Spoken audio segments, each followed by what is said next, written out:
Well, that was harder work than I thought it was going to be. Okay. Well, I appreciate the invitation to be with you.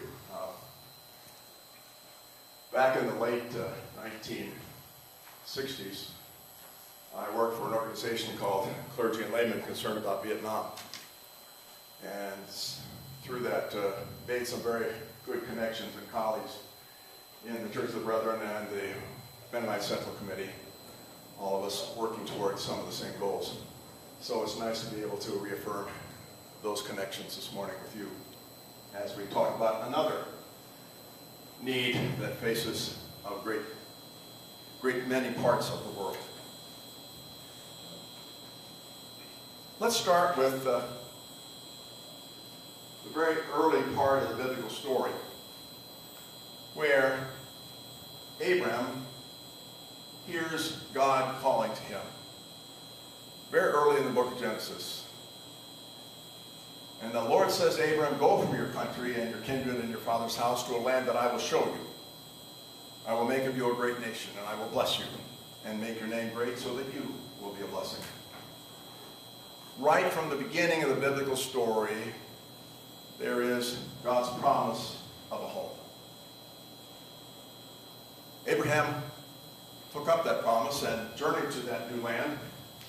But over time, that promise went sour, and his descendants found themselves enslaved in Egypt, making bricks for the Pharaoh's building program. And so another man heard God's voice. Moses heard God say that I have observed the misery of my people who are in Egypt. I have heard their cry, and I know their sufferings, and I've come down to deliver them and to bring them up out of that country to a good land, a land flowing with milk and honey. And again, the promise is renewed. And they take hold of the promise and they journey through the wilderness and they arrive at that promised land. And over decades, indeed centuries, they do build a life that is relatively prosperous and secure, under reaching its culmination under the leadership of Kings David and Solomon. But again, the dream goes sour. And the people lose their way from their faithfulness to the one who has made all these promises. And eventually, they're overrun first by the Assyrians and then the Babylonians, who destroy their land and take their leaders off to live in Babylon. However, after some time in captivity, the voice arises again. "Comfort my people. Say to them that their warfare is ended, their iniquity is pardoned." A voice cries, "In the wilderness, make straight in the desert a highway for our God." The desert on which they will journey back to their homeland, because Cyrus, the king of Persia, has overthrown the Babylonians and has a different attitude, and he wants them to go back and renew their life in the promised land. Once again, they rebuild very slowly. Some successes, many obstacles. But woven through that story is God's continuing determination to give them a home. That determination is so well summarized by the psalmist. God gives the desolate a home to live in. Of course, that theme is picked up again and reaffirmed by Jesus and his concern for the outcast, for the poor, for those who are without, for those who do not belong, and probably captured as well as any in the very familiar words where he says that the sign that you are a part of the kingdom is that when I was hungry, you gave me food, and when I was thirsty, you gave me drink, and when I was naked, you clothed me, and I was a stranger, you welcomed me. From beginning to end, the biblical story is one of God's determination to give us all a home. Not the case for everyone, is it? Over the last half century or more, we have seen an increase in homelessness throughout our country and in our own community. When you hear the word homeless, what pictures come to mind?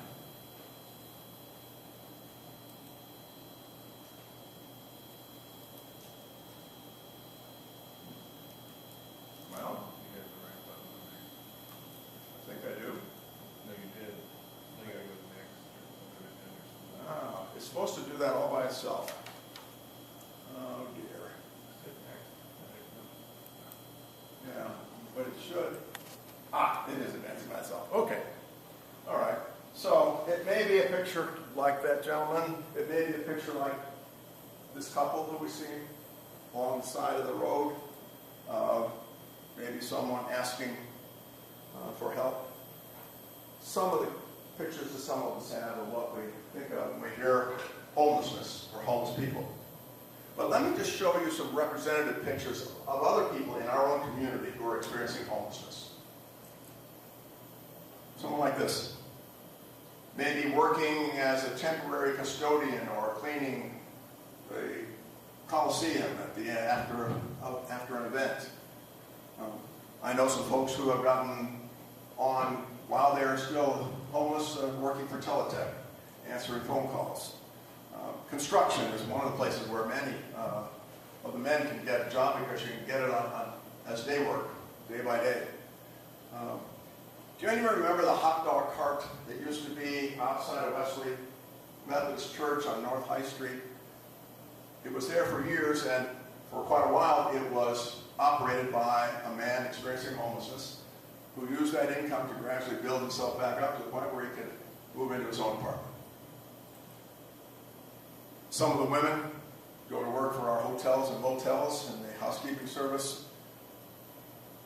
Some of the people who are bussing your tables or washing the dishes in a restaurant, if you go there, are people who are homeless at the time. So what we find is, and some people are able to get on temporarily at the university if they have some office skills. And what we find is that for many people, homelessness is invisible. Outside of those whom we see and can identify as clearly distraught on the street, the majority of folks experiencing homelessness cannot be identified. There's no identifying mark. You would never pick them out as you pass them on the street. The majority of homeless individuals work at least part-time in some way throughout the community. And families with children is the fastest growing portion of our homeless population. Now, one of the encouraging things is that nationwide homelessness is actually declining. There is a great determination growing and growing across communities to make a difference. And so gradually the numbers are coming down. Not fast enough, but they are coming down. And some of you may have caught word of a nationwide campaign called 100,000 Homes, in which we participated here in the Morgantown area. It was a goal to house at least 100,000 people over a 2-year period ending in the middle of the summer of 2014, and we made it. I think when June 30, 2014 hit, it was actually 105,000 people who had been housed in that period. So how are we doing here? How about Morgantown? Well, in Morgantown, homelessness has been increasing over the years.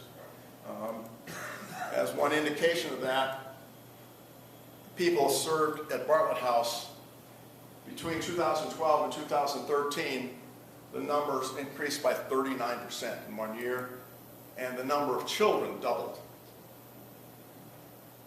Every year we make a count to find out how many people are actually experiencing homelessness, and it's been running around 125 every year.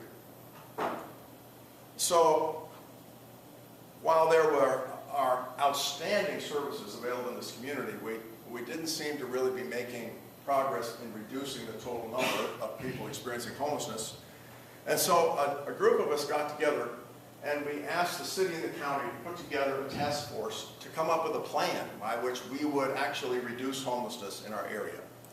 And that plan was created, known as a community-wide plan to reduce homelessness. And we learned a lot in the process of developing that plan.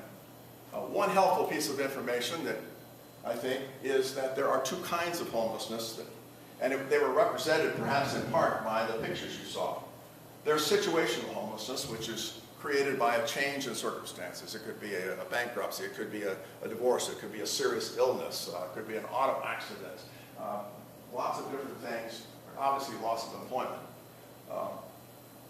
And people who experience that kind of homelessness, some of them can get back on their own with only a minimum of help. They just need some stability for a while, such as a shelter to live in. Others of them might need a little more help. They might need some financial help because, as you well know, if you're trying to save up money to get into an apartment, you got to have that down payment, that deposit, you got to have the first month's rent, you got to have last month's rent, you got to have the utility turn-ons, you got to have money to furnish the place, because chances are when you're being homeless, you lost everything that you owned except the clothes you could carry. So those folks need a little bit more assistance, perhaps some assistance with those initial costs.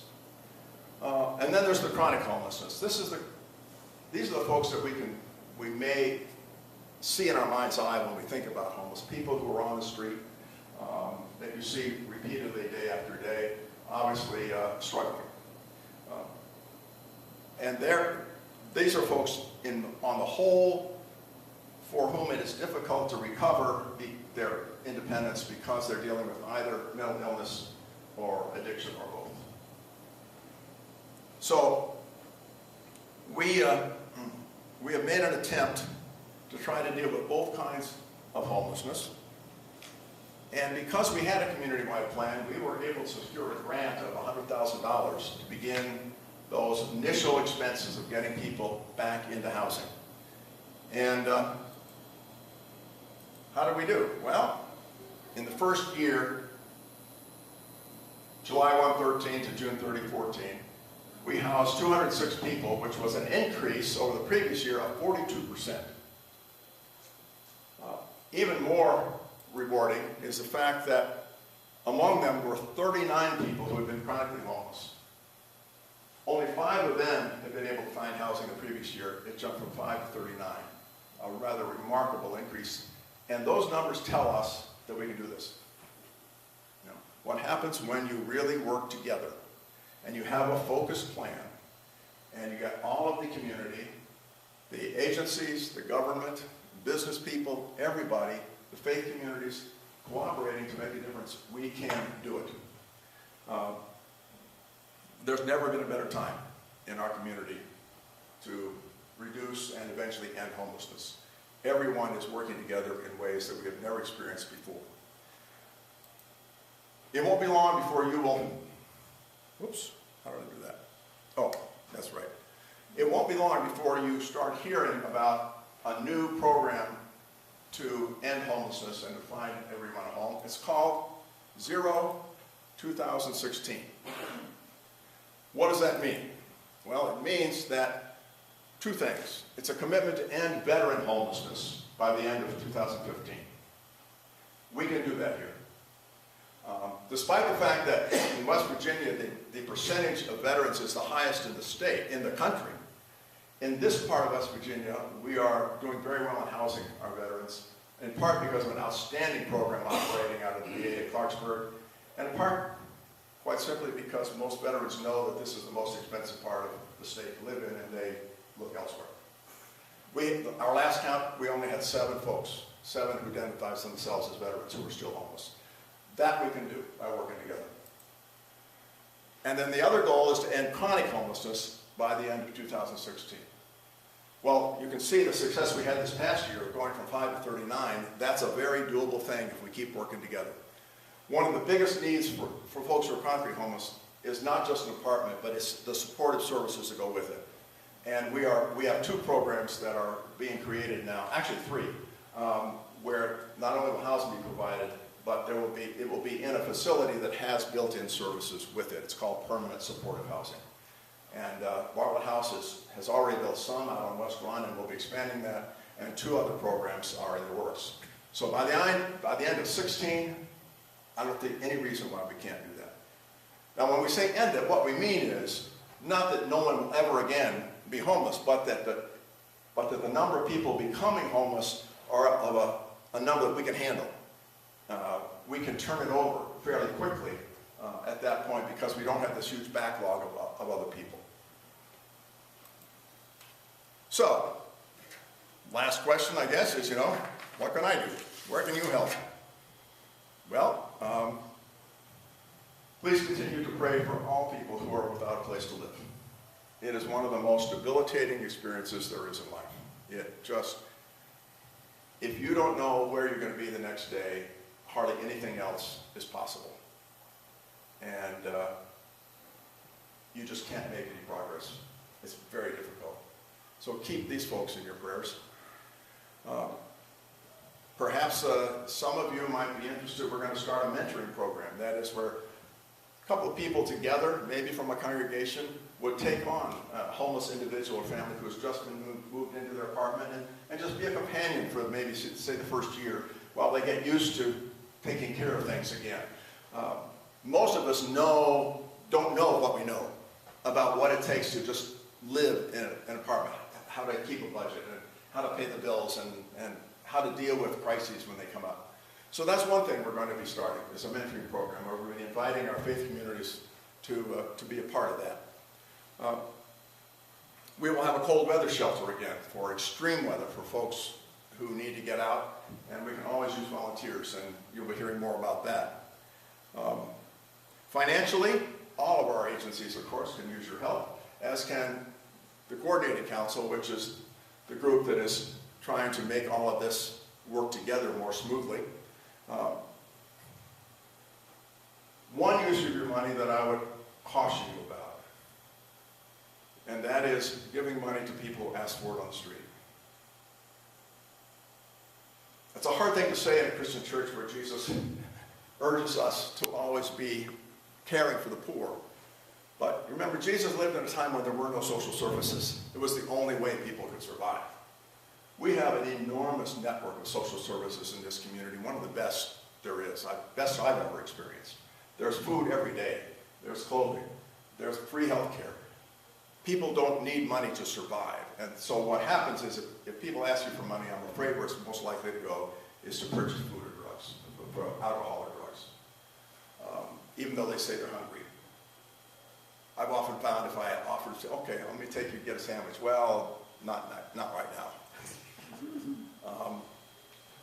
And so we urge you, if you want to follow through on that biblical command to care for the poor, to do it through one of the agencies. Because we are finding that we can help people better in that way and really make a difference in their lives. So we invite you to help us, if you will, in fulfilling this goal of ending homelessness. I will be sharing some more details about this afterwards if you'd like to come and join in that. At the table where you entered is our brochure, if you want to pick that up. There's also a copy of that community-wide plan, if any of you are interested in that. That plan's also on the city's website. So, to return to our opening theme of God's promise to give everyone a home, notice what happens in the very final book, right at the end of all of Scripture, John's great vision of the end of all creation in the book of Revelation. We hear him say, I saw a new heaven and a new earth. I saw the holy city, the new Jerusalem, coming down out of heaven from God.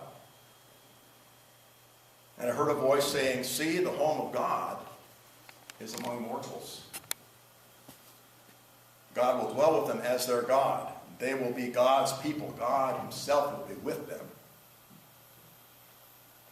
God is so determined that we have a home, that in the end, God brings home to us.